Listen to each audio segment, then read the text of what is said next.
سامورا ميشيل قداي فقر موزامبيك ناي مراحة هاجر هيوت بزح جيزي أبجاف كينات توتيرا بسعلة تخبيبا تنبر تمثل مراحة هاجر ولاون بزبز حزبن تتفتو وتمصلوهم وحدات سنة حسب لومن وحدات تفتيهم ببزحات من السلو دما ناي عد ملكا كنت عن ناي موداتا وردت ناي محرومن ناي قراب التهاجرات تكون علمنا خوين مراحتون انتاي تأمن الناولو مزينو مقربوهم لأنبر ناي عد ملكا فتاوي كخون لهم أحافو من قربيت هاجرات حيال مراح يفتون بهزبوز تفتوى نهاجر زربح بالرخص بلا مراح مزريو بناي بعلم تغميلك يعم زي وازو من تخينو مدفيو قد قعتلو أبدا وايتة انتمو من ناس عمو بحبو قرادي يسحلو حيالان هاجرات كي ترفا قراتي يمسالنا نزبولو مراحي انك متشأن ناي بعلو تهدراتينا عبالو انت زي كوين اللان ازي حلقلق بزقنا مستيراو من قدي كعنكو فوق ولاون مسألاتني ما ساترالو تنقلن يوطناتن بناي مر شرح تراي اي وسنن ناي اوروبلان غعزون وسخ ازو خدو زنبركم قبل بونا يمسي زي كونس بشرحن تنقلن بخمزة اقباب استفالالي مراح تخطفو بترقاقامي استرائي بمخاني مراح تهاجرات امناي قتلت متصاوديا كابزاتو لهم اقابات حدا ناي يرقع زخويني مراحتي بفلاي نخو قدو زولو ديت كاوصا هاجرات انتلاي مزخون غعزا اير ناي مقتل تماراسخ قبر تراي برقيق ناي تكنولوجي فلتوتهم ناتتقومو مغنياتا مواتهم اكوا كنزي فلت غيرهم حقوقهم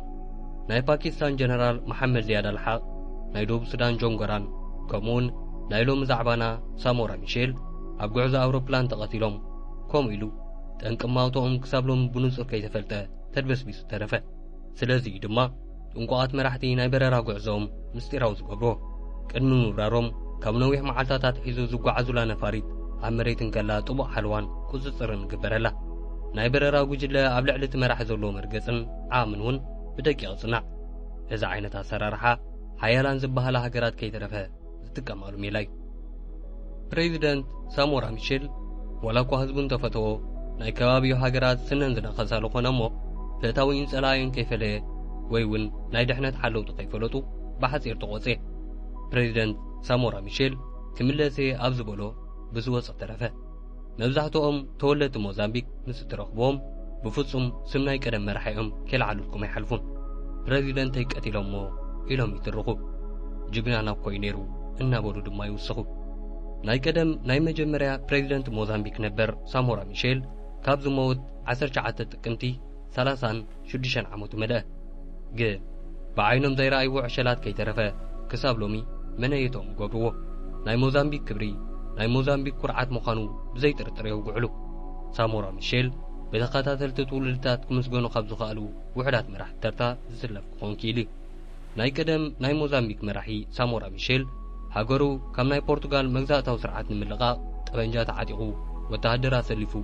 كابتراتو واقعي كسازو على صفحي عسرت حد عامتات زاكل تواقعي هاجرو نصا دحر مخانا ناي نصا هاجر موزامبيك ناي مجمريا بريزيدنت خوينا اقلقله كي تحسبه بدنقت موته جنا اب افلع عدميو اب 53 عموتو بناي اوروبلان حدقا موته مماتو مبر ناي ماتو نغرغن كساب لومي بلكع تصاري تفلته موزامبيكاوين جن بناي ابارتايزد شرح خمسه طرطر بلومن بزد مايم بريزيدنت يقتلمو وي زي كلت ماي بريزيدنت زبلو بريزيدنت سامورا ميشيل دخنتن سنتنا سنتن حسبيو خبر دو مراحتي بقدامنتي تكس استولدلا شلمبيني تولدتا بسقاتن فرنزنو كلا بوتا نبرت ناي سامورا بو صبح مريتو ببرتغالاوين تمنتلو توميا دقو نخا عنقل ابقال قطر كيدو توفار خونه سامورا ميشيل 9 عمت مسملأ امناي كاثوليك ميشنر بيت مرتاتوه جن بسنك شجر ناي بيتسبو كبرا وعي كفلن علي كما هراي قالن كسامو داتا مسناي كالاي درجه تمرتي كي تفالته بو بيلو ترفه اب غيزه مغزات بورتغال ناي نرسين تمرتي نزخون ناي تمرت درجه زلو كله فقور سلاز نبره نامناي لومي رئيس ختمه موزامبيك مابوتو خد ناي نرسين تمرت جمره جن زول عنستين سلسانه كاصلاي قالن سرح كدل نبره ماشيل اب بومبارداب هوسبيتال سرح مسرخبه نشاتاو تمرتي كاصل فتنه انت خونه نابرا خبيد مغزات خبيد كونو حدارو مبراح لكم عباي تسانو دحيرو ابز قبرو على معتد ናይ ነርሲን ህይወቱ ከም ዝነበለ ይገልጾ ናይ ሃብታማት ሃብቲ ካብ ዝሃንጹ ድኻታት ንላዕሊ ናይ ሃብታማት ከልቢ ዝሓሸ ምግብን መድሃኒትን ይረክብ ሳሞራ ኣብ ዝተነብረሉ ኣርዑት መግዛእቲ ልቡ ዓሪፍሉ ኣሚን ኢሉ ክቕመጥ ኣይከኣለን ኣብ ሓጎታቱን መግዛእቲ ፖርቱጋል ንምቋም ጫካ ከም ዝወፈሩ ንሱ እውን መግዛእቲ ንምቋም ንናይ ናጽነት ቃልሲ ጫካ ሓሬ 5 ደቁን ሰበይቱን ንበይኖም ጠንጢኑ ድማ ናብታ ኣብ ደቡብ ታንዛንያን ሞዛምቢክን ዝንቀሳቐስ ፍራሊሞ ዝበሃል ውድብ ኣብ 29 ዓመቱ ተጸምበረ ሳሞራ ሚሼል ወታደራዊ ተዓሊሙ ድሕሪ ምውድኡ ንሶም ናይ መጀመርያ ናይ ፍራሊሞ ደባይ ተዋጋእቲ ኮይኑ ኣብ ሰሜን ሞዛምቢክ ኣብ ዝተኻየደ ናይ መጀመርያ ውግእ ተሳተፈ ሓያል ተዋጋእ ኾነ ንፋዕ ዋጋእ እውን ነበረ ስለዚ ዋና ኣዛዚ ናይ ተዋጋእቲ ፍሬሊሞ ኾነ ናይ ፍሬሊሞ ፕሬዚደንት ብቦምብ ምስ ሞተ እውን ናይቲ ውድብ ናይ ኣቦ መንበርነት ምርጫ ኣብ ሳሞራ ሚሼል ዓረፈ ሳሞራ ተዋጋእቱ ናይ ናጽነት ውግእ ጥራይ ኣይኮነን ዘዳልዎም ዝነበረ ንመሰረታዊ ሕብረተሰባዊ ሰውራ ከም ዝለዓሉ ዝገብር ውጥን ነደፈ ድሓር ከም ዝተዛረቦ ካብ ሰርሖም ስራሓት ዝያዳ ዝምክሓሉ ህዝቢ ንሰውራ ምልዓል ነበረ ቀንዲ ልፍንቱ ምስ ድኻ ክፋል ሕብረተሰብ ገይሩ ምስ ናይ ማርክሲስት ርዕዮተ ዓለም ተጣመረ ኣብ 1974 ዓመተ ምህረት ኣብ ፖርቱጋል ዝተኻየደ ዕልዋ መንግስቲ ንናይ ሞዛምቢክ ጉዕዞ ናጽነት ኣቀላጠፎ ሓድሽ ወታደራዊ መንግስቲ ፖርቱጋል ሞዛምቢክ ነጻ ክትወፅእ ክፈቅድ እንከሎ ካብ ኩሎም ውድባት ድማ ንፍሬሊሞ ጥራይ ኣፍልጦ ሃበ ሞዛምቢክ ነጻ ወፅት ነጻ ሃገረ ሞዛምቢክ ናይ መጀመርያ ናይ ገዛ ርእሳ መንግስቲ ከተቆም እንከላ ወደ 43 ዓመት ሳሞራ ሚሼል ናይ መጀመርያ መራሒ መንግስትን ፕሬዚደንትን ኮነ ሞዛምቢካውያን ንሳሞራ ናይ ናጽነት ኣቦ ገይሮም ረኣይዎ ኣብታ ናጽነት ሞዛምቢክ ዝተኣወጀላ መዓልቲ ከም ማናጀራት ቴክኒሽያናት ነጋዶ ኢንጂነራትን ካልእን ኮይኖም ሃገር ተቋጻጺሮም ጸንሑ ልዕሊ 200,000 ጸዓዱ ሃገር ረጥሪጦም ፈርጠጡ ሳሞራ ሚሼል ኣቐዲሙ ክተሎ ጸንሐ ናይ ማርክሲስት ኣካይዱ ኣብ ነጻ ሃገረ ሞዛምቢክ ብዝሓየለ ክሰርሓሉ ጀመረ ምስ ፖርቱጋላውያን ተጻልአ ስለዚ 200,000 ዝኾኑ ፖርቱጋላውያን ንብረቶም ተቐዲሎም ከዱ ብጸዓዱ ተታሒዙ ዝነበረ ሰፊሕ መሬት ንድኻ ሓረስቶት ዓደለ ዕላማና ድማ በለ ዕላማና ካብ ናይ ፖርቱጋል ዝተፈለየት ባንዴራ ንምንብልባል ጥራይ ኣይኮነ ኣብ ክንዲ ጸዓዱ ጸለምቲ ዝምረጹሉ ምርጫ ምክያድ እውን ኣይኮነ ወይ ብጸሊም ፕሬዚደንት ዝእዘዙ ጸዓዱ መሓደርቲ ንምሻም ኣይኮነ ዕላማና ሙሉእ ናጽነት ምርካቢ ንኹሎም ቶም ነብሶም ከም ሞዛምቢካውያን ዝቖጽሩ መዝመዛ ዘይብሉ ሓድሽ ሕብረተሰብ ምህናጽ መብጽዓና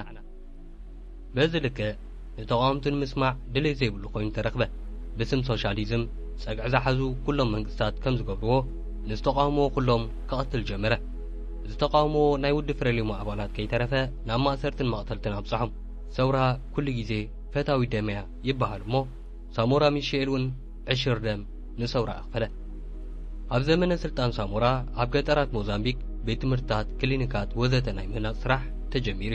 ግን ተቃዋሚ ፓርቲ ፍሬሊሞ ጠበንጃ ዓጢቁ ውግእ ብምኽፋቱ ሞዛምቢክ ካብ ኪናት ተኸተት ብጸዓዱ ተታሒዙ ዝነበረ ኢኮኖምያዊ ጽላት ሕርሻ ደው በለ መነባብሮ ህዝቢ ሞዛምቢክ ብፈተና ዝተመልአ ኾነ ናይ ሳሞራ ሚሼል ናይ ስልጣን ዓመታት ብሽግር ዝልለያ ኾነ ብየማነ ጸጋም ዝኸበቦ ፈተናታት ኣሉታ ኮንቲኒዋ ዝብል ጭርሖ እናስምዐ ምስ ብጸቱ ናይ ቃልሲ መዝሙሩ እናዘመረ ክገጥሞ ፈተነ ሳሞራ ሚሼል ብባህሩ ደፋር ሓደ ጊዜ ቁጡዕ ምስተራሰብ ምሕዋዝ ዝፈቱ ንምልኽባጥ ቦታ ዘይህብ ዘይሕሱ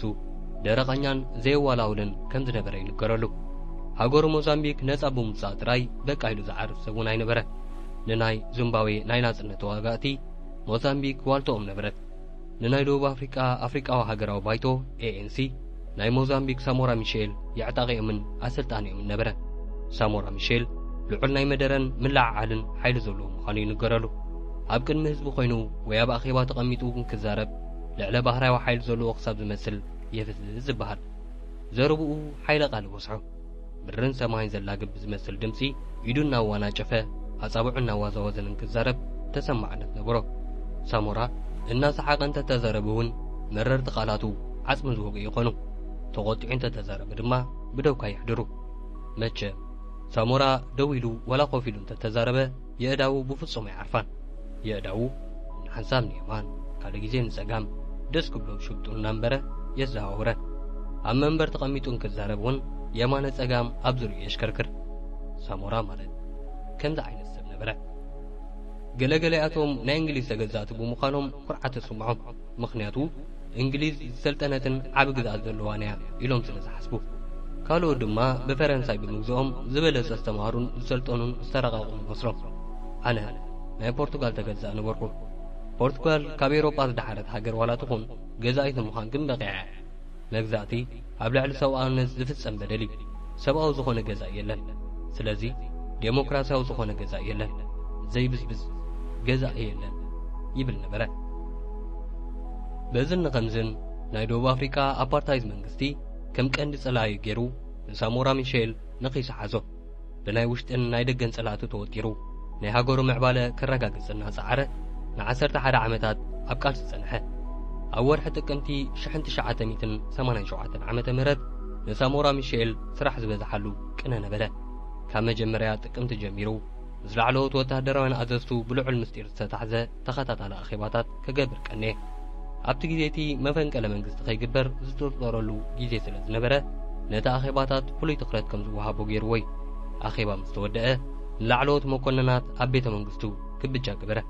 ናይቲ ግብጃ ምኽንያት በዓልቲ ቤቱ ግራሻ ማሼል በዓል ልደታ ብምዃኑ ነበረ ወላ እኳ ናይ ግራሻ ማሼል በዓል ልደት ጥቅምቲ 8 እንተኾነ ኣዘዝቲ መኮንናት ምግባዝ ተባሂሉ በዓል ልደታ ብድሮ ኣብ ጥቅምቲ 7 ተኸብረ ኩሉ ነገር ብሰላም ተጠናቀቀ ድሕሪ 2 መዓልቲ ፕሬዝደንት ሳሞራ ሚሼል ንኣኼባ ናብ ዛምብያ ንምኻድ መደብ ሒዙሎ ዛየር ናይ አንጎላ ተቋምቲ ናይ ኣጽዋር መተሓላለፊት እናኾነት ብምሽጋራ ናይ ዛምብያ ከነት ካውንዳን ናይ አንጎላ ጆሴ ሳንቶስን ንምምኽኻር ረፋድ ናብ ናይ ዛምብያ ርእሰ ከተማ ብሱብካ በረረ ዝሓሰበ ኣኼባውን ብሰላም ተፈጸመ ማሼል ኣብታ መዓልቲ በኣግኡ ቤቱ ንምብጻሕ ኣብታ መዓልቲ ኣጋምሸት ካብ ዝተታሕዘሉ ናይ በረራ ሰዓት 10 ደቂቕ ኣቕዲሙ ተበገሰ ኣጋምሸት ሰዓት 5:10 ምስ ኮነ ናይ ፕሬዝደንት ፍሉይ ኣውሮፕላን ዝኾነ ቱፕሎቭቱ ኣውሮፕላን ኣብ 19,000 ጫማ ብራኸ ኣንፈቱ ናብ መውቅቱ ኣቢሉ ተበገሰ ቱፕሎቭቱ ኣውሮፕላን ካብ ሶቪየት ሕብረት ብግሊ ንሳሞራ ሚሼል ዝተዋህበት ህያብ ነበረት ኣብታ ዓለት ንፕሬዝደንት ሳሞራ ሓዊስካ 44 ሰባት ተሳፊሮማ ካብዚኣቶም እቶም 4 ኣባላት ናይቲ በረራ ክኾኑ ከለዉ ቀንዲ ፓይሎት ሓዊስካ 4 ናይ ሶቪየት ሕብረት ኣባላት እዮም ኣብ ሞዛምቢክ ናይ ዛየርን ናይ ዛምብያን ኣምባሳደራት 2 ኩባውያን ሓካይም እውን ገለ ካብ ተሳፈርቲ እዮም ናይ ፕሬዝደንት ፍሉይ ተሓጋጋዚ ናይ ትራንስፖርት ሚኒስተርን ጋዜጠኛታትን ተጻዒኖም ኣለዉ እታ ኣውሮፕላን ናብ ማዕርፎ ነፈርቲ ማፑቶ ኣብ ምቕራባን ምስ ናይ መሬት ተቆጻጸርቲ ኣብ ርክብን ከላን ሃንደበት ክሳብ ሎሚ ጠንቁ ብዘይተፈልጠ ምኽንያት 77 ዲግሪ ናብ የማን ቀኒና መንገዳ ሰሓተት እዚ ምኽንያት ኣንፈታ ነፋሪት ናብ ሞዛምቢክ ደቡብ ኣፍሪካን ስዋዚላንድን ናብ ዘራኽብ ዶባ ተወሰዳ ብራ ከዓ ናብ 2,000 ጫማ እናንቆልቆለ ኸይዱ ምሸት ኣብ ከባቢ ሰዓት 5:40 ምስ ኮነ ኣብ ደቡብ ኣፍሪካ ዝርከብ ኣኽራናት ለሚን ቦተላተመት ንፕሬዝደንት ሳሞራ ሚሼል ሓዊስካ 35 ተሳፈርቲ ብቕጽበትን ክሞቱ 9 ዝኾኑ ተረፉ ምውዳቕ ናይታ ኣውሮፕላን ኣብቲ ግዜቲ ሚኒስተር ጉዳያት ወፃኢ ደቡብ ኣፍሪካ ዝነበሩ ዳቪድ ቦታ ሰዓት 4:30 ክንገሮን ከሎ ንሱን መልእኽቱ ናብ ፕሬዝደንት መሓላለፈ መርዲ ናብ ሞዛምቢክ ክላኽን ከሎ ካብ ሞዛምቢክ ሓደ ሚኒስተር ተሰዲዱ ናብ ቦታ ሓደጋ ብሓባር በጽሑ ሚኒስተር ቦታ ድሒሩ ከም ዝተዘረቦ ነተሰዓበ ኣሰቃቒ ትርኢት ናይታ መዓልቲ ፈጺሙ ደጊሙ ክዝክሮ ኣይደለን ናይ ኣውሮፕላን ንብረትን ሬሳታትን ፈቐዱ ተዛሕዚሑ ክሪኦ ስለ ዝነበረን ጥራይ ናይ ፕሬዝደንት ሳሞራ ሚሼል ሬሳ ፕላስቲክ ኣኽፊ ተራኽቦ ማሼል ጽቡቕ ጌረ ስለ ዝፈልጦ ዋላ እኳ ርእሱ ኣዝዩ ተጐዲኡ እንተነበረ ብቕጽበት ኣለለኾ ይብል ሚኒስተር ቦታ ናይ ፕሬዝደንት ሳሞራ ህይወት በዛ ኣገባብ ብድንገት ኣብቅዐ ናይ ኣማውጥኡ ጉዳይ ግን ክሳብ ሎሚ ኣካታዕ ኮይኑ ተረፈ ኣብ ጽባሕቲ ሓደጋ ሙማት ፕሬዝደንት ሳሞራ ክንገር እንከሎ ናይ ደቡብ ኣፍሪካ መንግስቲ ኣፓርታይድ ብዘይጥርጥር ኢሉ ሓዊሱ ዝብል ዜና ርግጸኛ ሓቂ መሲሉ ተዘርግሐ ስለዚ ኣብ ሞዛምቢክ አንጎላ ዚምባብዌ ዛምብያ ልዑል ቁጥዕ ዝተሓወሶ ህዝባዊ ሰልፍታት ኣንጻር ኣፓርታይድ ተገብረ ንሳሞራ ማሼል መሪር ሓዘን ተሓዝነሉ ኣስኬሬኑ ናብ ሃገሩ ከኣቱን ከሎ ናይ ገሊ ብጾቱን ህዝቡን ተኣኪቡ ብመሪር ንብዓት ሓዘንን ተቐበሎ ኣብቲ ግዜቲ ዝነበረ ሓዘንን ልቕሶን ወሰን ኣይነበሮን ተባሂሉ እዩ ዜና መርድእ ሳሞራ ዝበፅሐን ሃገራት ኩለን ብስምባደ ተዋሕታ ብድሕሪ ዘቕትለት ኢድመና ኣሎ ዝብል ሕቶ ንተተካኢ ናይ ሞዛምቢክ መንግስቲ ጥራይ ዘይኮነ ንኩለን ጎረባብቲ ሃገራት ሕማም ርእሲ ኾነ ኣብ ደቡብ ኣፍሪካ 12 መዓልታት ድሕሪ ተቐትለት ሚኒስተር ጉዳያት ወፃኢ DW ቦታ እቲ ስሕተት ናይቲ ፓይሎት ኮይኑ ምጽንሑን እታ ነፋሪት ብርክት ዝበለ ኣልኮላዊ መስተ ከም ዝተረኽበን መግለጺ ሃበ። ካብ ደቡብ ኣፍሪካ ሞዛምቢክን ሕብረት ሶቪየትን ዝተዋጽኡ ኺላታት ዝሓቖፈት መርማሪት ጉጅለ ካብታ ነፋሪት ዝተቐርጸ ድምፂ መሰረት ገይሩ ኣብ ዝረኸቦ ውፅኢት እቲ ሓደጋ ናይ ማንም ኢድ ከም ዘይብሉን ኣብረርትን ተሓጋገዝትን ሕግታት በረራ ብዘይምኽታሎም ዝፈጠሮ ስሕተት ነቲ ሓደጋ ከም ዘስዓበን ተገልጸ። እቲ ጉጅለ ብሞያ በረራ ዝተኻህኑ ኣብረርትን ዳኛታትን ዝሓዘ ነበረ። ግን ውፅኢት መርመራ ናብ ህዝቢ ክዝርጋሕ ዝተቓረበሉ ናይ ሞዛምቢክን ሕብረት ሶቪየትን ተወከልቲ ከይተረኽቡ ተረፉ። ሶቪየት ሕብረት ፓይሎታታ ዘብርዋን ባዕላት ስራሕታን ኣውሮፕላን ብስሕተት ኣብረርቲ ኣወዲቓ ምባላ ጌጋ የቅበለን በለት። ናይ ሶቪየታውያን እምነት ብእስራኤላውያንን ደቡብ ኣፍሪቃውያንን ናይ ስለያ ክኢላታት ናይ ናቪጌሽን ሲግናል ዝህብ ሬድዮ ትራንስሚተር ዝተጋገየ ኣንፈት ከም ዝርኢ ስለ ዝተገብረ እዩ እቲ ሓደጋ ኣጋጢሙ በሃልቲ እዮም። ሞዛምቢክ ካናዳውያንን እንግሊዛውያንን ክኢላታት ዓዲማ ዝገበረቶ መርመራ ዝተጋገየ ናይ ሬድዮ ትራንስሚተር ነቶም ኣብረርቲ ኣዳናጊርዎም ዝብል ኣቋም ሓዘት። ነዚ ድማ ንናይ ደቡብ ኣፍሪካ ኣፓርታይዝድ መንግስቲ ተሓታቲ ገበረቶ። ነዚ መበገዚ ዝገበረቶ ቅድሚ ገለ መዓልታት ሓደጋ ናይ ደቡብ ኣፍሪካ ሚኒስተር ምክልኻል ሳሞራ ናይ ኣሸበርቲ እንጋዲ ዝበሎ ዘረባ ነበረ። ኣብ ፍረዲሞ ናይ ሳሞራ ሚሼል ቀንዲ ደጋፍን መኻፍልቲ ምስጢርን ነይሩ ዝተባሃለ ጃሲንቶ ቬሎስ ኣብ ጽሓፎ መዘክር እቲ ቅትለት ብደቡብ ኣፍሪካን ሶቪየትን ከም ዝተቐናባበረ ይኣምን። ቬሎስ ከም ዝብሎ ሶቪየታውያን ሳሞራ ሚሼል ናብ ምዕራባዊ ደንበ እናዘንበለ እዩ ዝብል ቅሬታ ሓዲሮም ከም ዝነበረ ይገልጽ እሞ ሓደ መዓልቲ ምስ ኣምባሳደር ዝተዘራረቦ ይጠቅስ። ኣብ ሞዛምቢክ ናይ ሶቪየት ሕብረት ኣምባሳደር ዝነበረ ቆፀራ ሓቲቱ ንሳሞራ ሚሼል ይረኽቦ። ናብ ምዕራባውያን እናተጸግዐ ብዛዕባ ምዃኑ መብርህ ክቦ ይሓቶ። ፕሬዚደንት ሳሞራ ሚሼል ኣዝዩ ተቆጢዑ ጉሓፍ ብላዕ ኢሉ መለሰሉ። ኣስተርጓሚ ተሰኪፉን ክማታ ሳሞራ ሚሼል ከም ዘለዎ ኩደግሞ ኣዚዝዎ ዝነበርዎ ቦታ ገዲፉ ወፀ። ስለዚ ከም ዝኣመሰለ ገጽ ምኽላእን ካብ ኣዳዎም እናመለቐ ምዃኑን ዘስተውዓሉ ሶቪየታውያን ቅትለት ንምፍጻም ድሕር ዘይብሉን ንዑ ንምቕታል ፓይሎታቶም እንተተለከሙ እውን ዕጅብ ከም ዘይብሎምን ይነግር። ብናይ ደቡብ ኣፍሪካ መንግስቲ ድማ ሳሞራ ዕጡቓት ኣባላት ANC እናሰልጠነ ጸግዕን ወገንን ስለ ዝኾኖም ከናፍሮም ነኺሰሙሉ ነበሩ። ስለዚ ናይ ክልቲኣቶም ውዲት እዩ ኢሉ ይኣምን። ኣብ ደቡብ ኣፍሪካ ናይ ኣፓርታይዝድ መንግስቲ ተገንጢሉ ብህዝቢ ዝተመርጸ ጸሊም ፕሬዚደንት ስልጣን ድሕሪ መሓዙ ናይ ሳሞራ ኣቃታተላ ከም እንደገና ንምጽራይ ሓድሽ መርማሪ ኮሚሽን ተዋቒሩ ነበረ። እዚ መርማሪ ኮሚሽን ነቲ ናይ ቅድም ኮሚሽን ዝበጽሖ ውሳነ ክቕይሮ ይኹን ክድግፎ ከይካለ ተረፈ። እዚ ኮሚሽን ዝወሰኾ እንኮ ነገር ናይ ቅድም ናይ ደቡብ ኣፍሪካ ሃገራዊ ድሕነት ሓላፊ PW ቦታ ሓደጋ ቅድሚ ምግጣሙ ኣብ ዝነበረ መዓልታት ኣብቲ ሓደጋ ዘጋጥመሉ ቦታ ምስ ኣባላት ክፍሊ ስለያ ኮይኖም ክመኽሩ ከም ዝቐነዩ ተነግረ። ነፋሪት ዝወደቐትሉ ከባቢ ንበረራ ዝተኸልከለን ብራዳር ቀጻሊ ዝሕሎም ክነሱ ከመይ ጌራ እታ ኣውሮፕላን ካብ ዓይን ራዳር ክስወር ከኣለት ዝብል ሕቶ ናይ ደቡብ ኣፍሪካ ሓይልታት ምክልኻል ሬናሞ ንናይ ሳሞራ መንግስቲ ንኸዓሉ ሓገዝ ክገብሩ ይፍትኑ ምንባሮምን በዚ መርመራ ተረጋገጸ። ብተወሳኺ ሓደጋ ቅድሚ ምፍጣሩ ቅድሚ 8 መዓልታት ሒዙ ናይ ወተሃደር ምንቅስቓሳትን ቴንዳታትን ተተኺሉ ከም ዝነበረን ድሕሪ ፍጻመ ሓደጋ ፍጣሙ ከም ዝጠፍአን ተፈልጠ። ካብዚ ንላዕሊ ግን ቀታሊ መን ምዃኑ ብብቑዕ ጭብጢ ከረጋገጽ ከይከኣለ ተረፈ። ዋላ እኳ ፕሬዚደንት ማንዴላ ናይ ሳሞራ ሚሼል ኣቃታትላ ንምጽራይ ዘይንፍንቅሎ እምኒ ኣይክህሉን እዩ ኢሉ እንተተዛረበ ዝተፈለየ ውፅኢት ክርከብ ኣይተኻለን። ሞዛምቢካውያን ግን ሎሙን እንተኾነ ፕሬዚደንቶም ብናይ ደቡብ ኣፍሪካ ምቅንባር ከም ዝተቐልጠ ተጠራጢሮም ኣይፈልጡን። በዓልቲ ቤት ሳሞራ ሚሼል ወይዘሮ ግራሻ ሚሼል በዓል ቤታ ብናይ ደቡብ ኣፍሪካ ውጥን ምቕታሉ ርግጸኛ እያ። ኮሚሽን ዕርቅን ሓቅን ነቲ ጉዳይ ኣብ ትሕቲ መንግስቲ ናብ ዝርከብ ምጽራይ ገበነ መሊሱ ወይ ግን ኣብቲ ጉዳይ ዝነበሩ ምስ ምስጢሮም ማት ዝመርጹ ኣይተመርመሩን። ፒክ ቦታ ሎሚ እውን ብሂወት ኣሎ። ካልኦት ኣብ ክፍሊ ጸጥታ ዝነበሩ እውን ብሂወት ኣለዉ። ንሳቶም ኩሉ ይፈልጡ እዮም። ግን ከም ዘለውዎ ሓቂ ደፊኖም ክሞቱ መሪጾም። ምክንያቱ ከጋልጽዎ ዘይክእሉ ናይ ኣሕዋት ናይ ሓባር ገበን ስለ ዝኾነ። እዚ ወይዘሮ ማሼል ዝበለቶ እዩ። ወይዘሮ ማሼል መን ቀታሊ ዝብል ሕቶ ንምጽራይ ክሳብ ዕድመ ልክዓ ከም እትጽዕድ ቃልኣት እያ። ምስ ኔልሰን ማንዴላ ተፋትዮምን ተፋቒሮምን ክሳብ ናብ መርዓ ዝበጽሑ እውን ወይዘሮ ግሬሲ ጉዳይ ሳሞራ ሚሼል ሓደራ ክብሎ ኢለን እናተመላለሳ ብዝተፈጥረ ምልምማድ እዩ። ማንዴላ እውን ዋላ እኳ ጉዳይ በዓል ቤተን ነበረ ኣጻርዩን እንተዘይቕሰነን ንዑ ዝትክእ ሓድሽ በዓል ቤት ኮነን 100 ዓመቱን ምዝካር ኣብ ዝተገብረ ኣኼባ ሚኒስተር ጋንዳና ዘረጋግጹ ሓቅውን እዚ እዩ። ፕሬዚደንት ሳሞራ ሚሼል መን ከም ዝቆተሎ ክሳብ እንረጋግጽ ዕረፍቲ የብልና። ኣብ ቀረባ ግዜ ድማ ካልእ ሓበሬታ ተሰምዐ። ሃነስ ሎው ኣብ ኣፓርታይድ ፍሉይ ሓይሊ ዝበሃል ፍሉይ ተልእኾ ጥራይ ዝወሃቡን ናይ ኮማንዶ ሓይሊ ኣባል ኮይኑ ዘገልገለ እዩ። ሃናስ ሎው ብኻልእ ጉዳይ ተኸሲሱ ኣብ ፕሪቶርያ ዝርከብ ቤት ማእሰርቲ 28 ዓመታት ተኣሲሩ ድሕሪ ምውፅኡ 8 ጥቅምቲ ምሸት ዝተዋህቦ ተልእኾ ዘርዚሩ ናብ ቃልዓ ኣጽይወይ። ሃናስ ሎው ከም ዝብሎ ናይ ደቡብ ኣፍሪቃ ኣፓርታይድ መንግስቲ ንኣህዱኡ ተልእኾ ሂቦም ንሱ ናብቲ ቦታ ነበረ። ናተይ ተልእኾ ሳሞራ ሚሼል ምማቱ ምርጋጽ ነበረ። ናብቲ ነቑጣ ምስ በጻሕና መግለጺ ተገብረልና።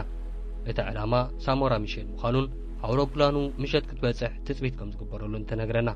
ካልኦት ሓይልታት እውን ነበሩ። ናትና ናይ ፍሉያት ሓይልታት ተልእኾ ካልኦት ኣካላት ዝገብሮ ስራሓት ምስ ዘይቃናዕ እቲ ኣውሮፕላን ምስ ዘይተሕምሸሽን ተወቂስና ከነውድቓ እዩ ነይሩ።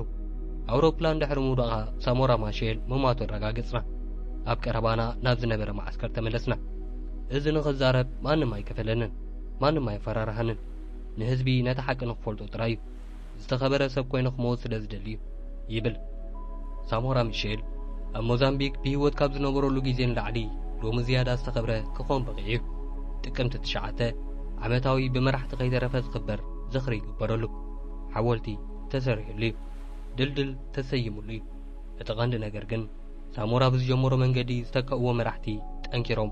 ዝጎበጠ ቅኒዖም ዝሓፀረን ውሖም ዝነውሐ ዝተኻኺሎም ብምኻዶም ሞዛምቢክ ዝሓሸ ምሕደራ ክትረክብ ምኻላይ ዝተረፈ ናይ ታሪክ ጉዳይ። ክቡራት ተኸታተልትና ንሎሚ ዝበልናዮ መደብ እዚ ተኸታተልኩሞ እዩ ነይሩ። መደባትና ምስ ትፈትውዎ ላይክ ብምግባር ናብ ካልኦት ባጻሕ ሼር ግበርሎም። ንስኻትኩም እውን ሳብስክራይብ ኣይትረስዑ። ሰሰናዩ